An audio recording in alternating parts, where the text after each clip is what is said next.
진실을 왜곡한 거짓말이 뉴스 등의 이름으로 포털에 올라오면 블로그 등 곳곳에 남아서 영원히 지워지지 않은 채 피해자에게 상처를 주고 있습니다. 청담동 술자리 거짓 기사 등 그 예는 헤아릴 수가 없습니다. 하지만 포털의 대응은 소극적이기만 합니다. 왜? 책임지지 않아도 되기 때문입니다. 잘못을 스스로 바로잡지 않으면 법과 제도에 의해서 강제로 고쳐질 수밖에 없습니다. 네이버를 비롯한 포털과 플랫폼 사업자의 도덕적 해이 문제, 가짜 후기와 가짜 뉴스 방치, 그리고 정보형 광고의 정부 전자문서 위장 등에 대한 지적이 이번 주 초에 있었습니다.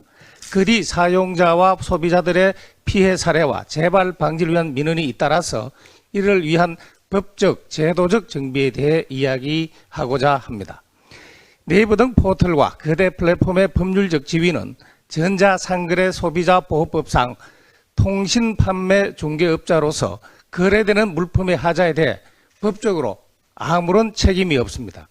이러다 보니 포털이나 플랫폼 사업자는 입점업체에 대해 선량한 관리자로서 최소한의 의무마저 방기하는 경우가 허다합니다. 가짜 후기, 가짜 뉴스 비슷합니다. 진실을 왜곡한 거짓말이 뉴스 등의 이름으로 포털에 올라오면 블로그 등 곳곳에 남아서 영원히 지워지지 않은 채 피해자에게 상처를 주고 있습니다. 연예인 박수홍 씨 부부 명예훼손이나 청담동 술자리 거짓 기사 등 그 예는 헤아릴 수가 없습니다. 하지만 포털의 대응은 소극적이기만 합니다. 왜? 책임지지 않아도 되기 때문입니다. 포털에 대해 단순한 통신 판매 중개업자의 지위가 아니라 사실상 유통업자로서 관리 의무와 책임을 규정하는 입법이 필요하다는 주장이 제기되는 이유입니다. 특정 포털과 플랫폼 사업자와 직간접적 관련이 있는 일각에서 과도한 규제를 우려하는 목소리를 내고 있지만 소비자와 사용자 보호도 민생 차원에서 반드시 지켜야 할 가치입니다. 잘못을 스스로 바로잡지 않으면 타인에 의해서, 법과 제도에 의해서 강제로 고쳐질 수밖에 없습니다. 포털이나 거대 플랫폼 기업이 선량한 관리자로서 의무를 지키도록 입점업체와 책임을 일정 부분 공유하는 방안도 법률적으로 가능한지 검토하고 있습니다.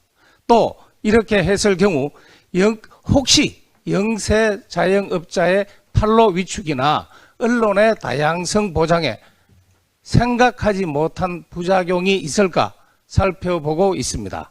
문재인 정권 시절 민주당이 날치기 처리해서 국민 생활에 엄청난 부담을 준 부동산 임대차 3법의 전철을 밟지 않을 것입니다.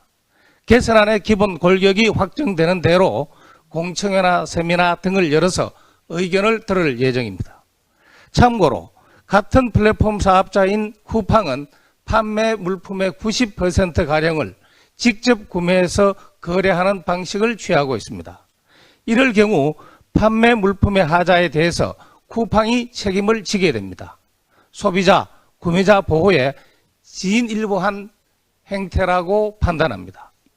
또 논란이 된 네이버 마이카 서비스와 관련해서 정보형 광고를 정부 전자문서로 헷갈리게 한 부도덕한 행위에 법규 위반은 없는지 보고 있습니다.